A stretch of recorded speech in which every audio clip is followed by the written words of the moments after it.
Hello! Welcome back po dito sa Bono Magus kay Libra, Sun, Moon, Rising, and Venus Placements.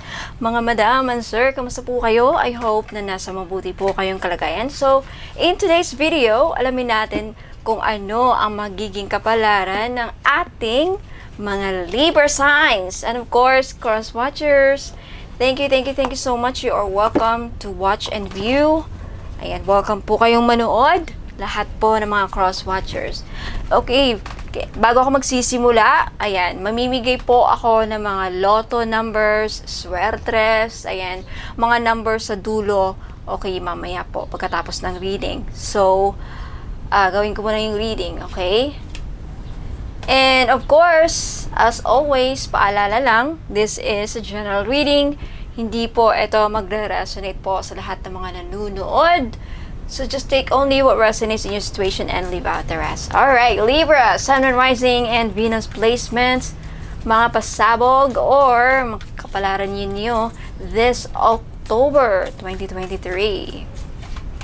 Okay, ayan, lumabas. Lumabas din to eh. Okay. Ooh. Wow. Okay. Libra, Sun, Moon, Rising,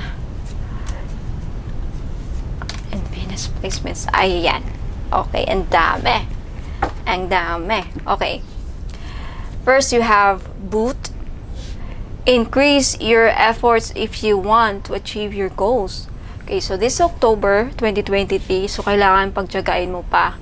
I-increase mo pa yung effort mo para maging successful ka sa mga goals mo this month, okay? Next, you have Camel. Persevere and you will overcome problems. Magporsige. Porsige, if talagang porsigido ka, Libra, I feel like lahat kayo Libra this month, magiging porsigido kayo para maging successful kayo. Yeah, pagigihan mo lang yan. Kung ano man yung mga ginagawa ninyo, okay? Pagigihan mo lang yan. Okay? Dapat porsigido tayo sa buhay para maging successful. Yan na nagpay sa'yo ng spirit guides. You have May. There's something about May. Let's take a look kung paano to mag-fit sa yung reading mamaya. Okay? Lagay ko lang siya dyan. Next, you have younger man. Dealings or relationship with a younger man. So, take note, maybe yung iba sa inyo, very significant tong younger man sa buhay niyo this month, no? Maybe, let's see how this fits into your reading mamaya. You have Box. You will receive a gift. Wow, Libra. So, yung iba sa inyo, makaka-receive or makakatanggap ng regalo this October. Wow. Maybe coming from this young man, or maybe simply from the universe. Maybe the universe will give you a very special gift, no? You have a key. Successful outcome to your problem. So, ayan na. With this key, nakikita ko rin yung iba sa inyo there's doors opening up. Kasi yung susi, nagbubukas yun ng mga pinto, di ba? So, maybe some of you, this is a sign na may dealings na mangyayari. May successful dealings na magaganap this month. Especially sa mga business dyan na may business dealings.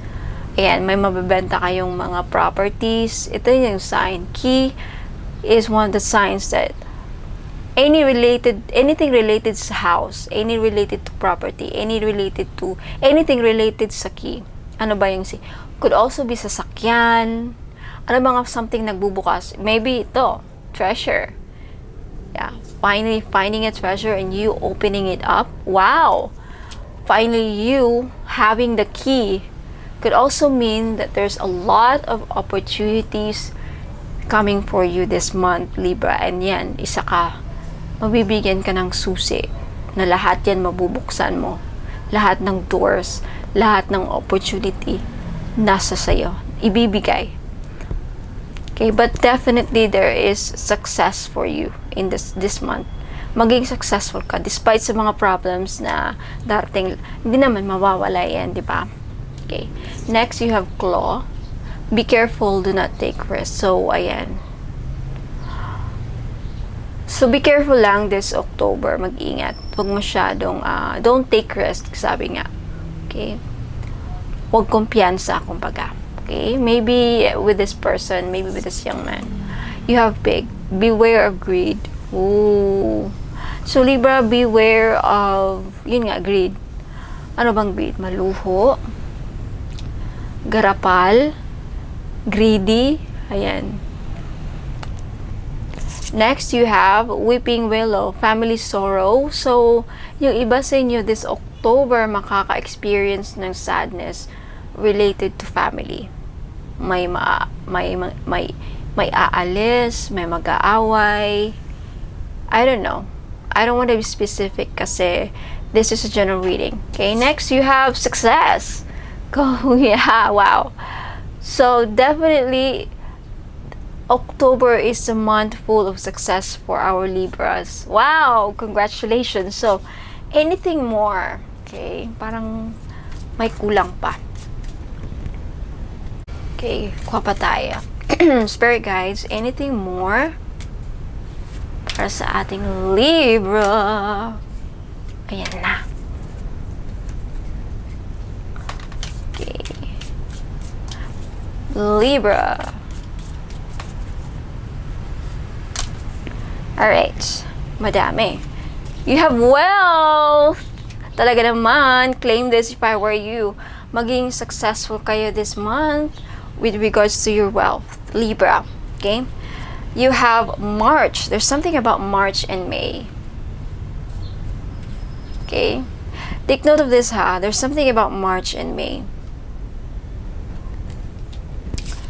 You have lightning. Control your anger, you will be sorry. So, Libra, I think this October, kailangan, ay, wow. You know what? Natamaan ako dito kasi ako pa naman din yung laging nagagalit. Yeah, so control your anger or you will be sorry. Kailangan kontrolin mo yung galit. Kontrolin natin yung galit, no? Baka ang ending yan, magsisisi, or mayroon tayong pagsisisihan. Okay? Next, you have wine. Seek out information that will help you. Vine. So, ayan. Mag-gather ka muna ng mga information. Kailangan this October, meron kayong dapat pang malaman. Okay, bago kayo mag-proceed or bago kayo mag-decide something in your situation. I don't know what that is. Okay, next you have carrot. Opportunity or windfall. See, sabi ko na nga ba eh. May magbubukas, maraming mga opportunities magbubukas para sa ating Libra this October, starting this October. Okay? Ayan. Dog, close up. Pleasure with a close friend. So, ayan, may ma-meet kayong close friend this October or may makakatagpo kayong this October, mamimit niyo yung mga dating friends mo. Okay, take note of this, ha? Maybe you will have a close relationship with a friend that is younger, a man na mas bata sa'yo, and then maging close mo. Wow.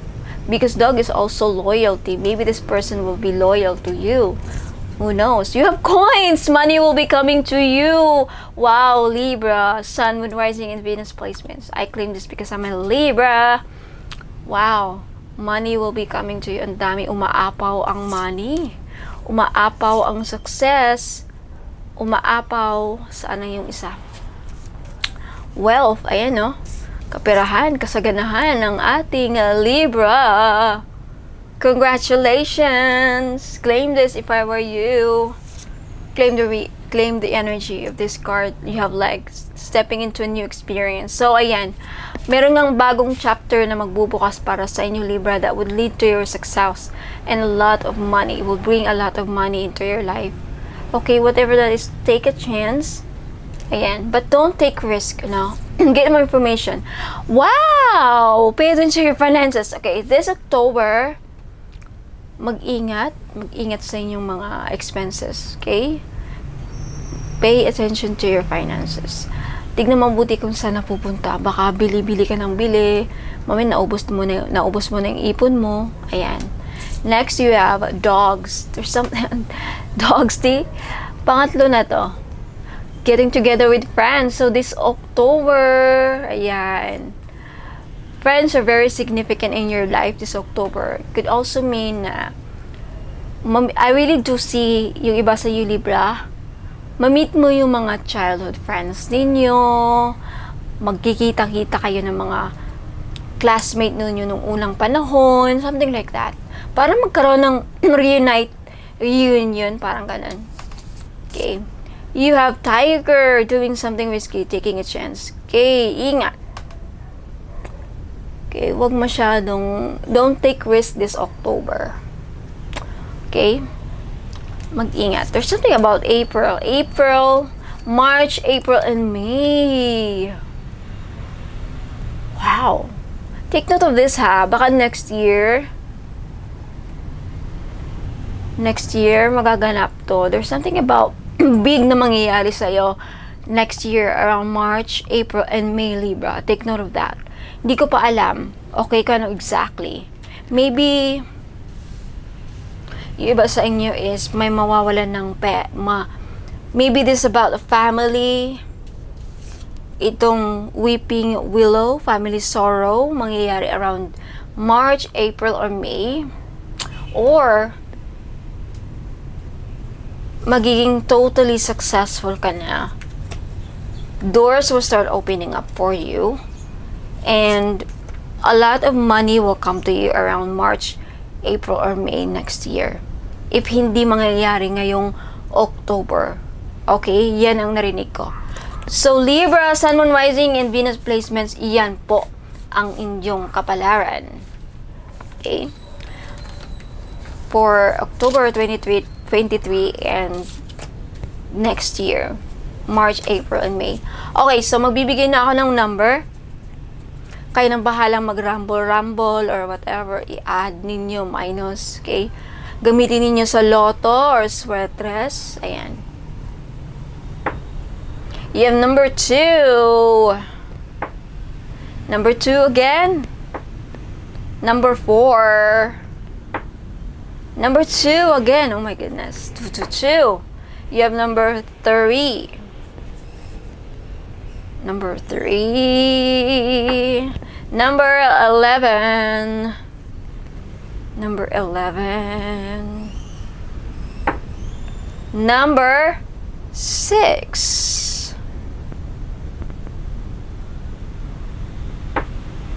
Number 6 again. Okay. Last 2 number. And number 1. And number 5. Wow. Okay. So, ayan. Yan po nagtatapos ang reading. But, sa mga gustong sa mga interesadong malaman nyo kung ano mga binibenta. Okay. Mga binibenta ko, yung mga bagong items. Okay. So, eto na po. Sa mga hindi interesado, you can go now. You can leave. Thank you so much for watching. Sa mga curious at interesado, you can stay. Okay? Ayan. Moon Magic Petition Jar. This is only 370 pesos. Okay? Take a screenshot and then message me sa Bono Magos Facebook page if gusto nyong makabili na to. So, paano to? Ano yan, ma'am? Para saan yan? Lahat ng mga wish nyo, okay? Lahat ng gusto nyo matupad. Anything. Related man yan sa love life, sa career, sa business, or for personal mo. Okay, like, gusto kong manalo sa loto. Mananalo ako sa loto. Magiging milyonaryo na ako. Gusto kong makapunta sa ibang bansa. Lahat, unlimited. Pwede nyo isulat yan. Hanggang sa mapuno yan, bahala kayo. Okay, kailan gagawin? Kailan nasusulat? During new moon or full moon. So, kasi nga, moon magic petition. Okay? Moon magic petition. So, during new moon, anytime sa new moon, basta gabi. And during sa full moon, anytime during full moon, basta gabi. If hindi magawa sa gabi, pwede rin sa in the morning, but mas maganda pag gabi. Kasi malakas ang power.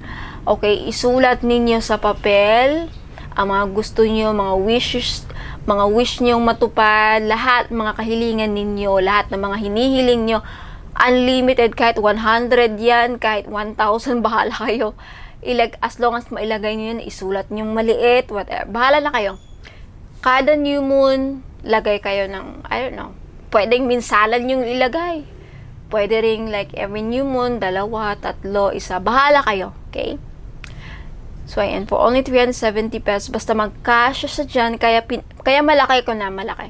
You know the difference, diba? Ayan na. O, diba?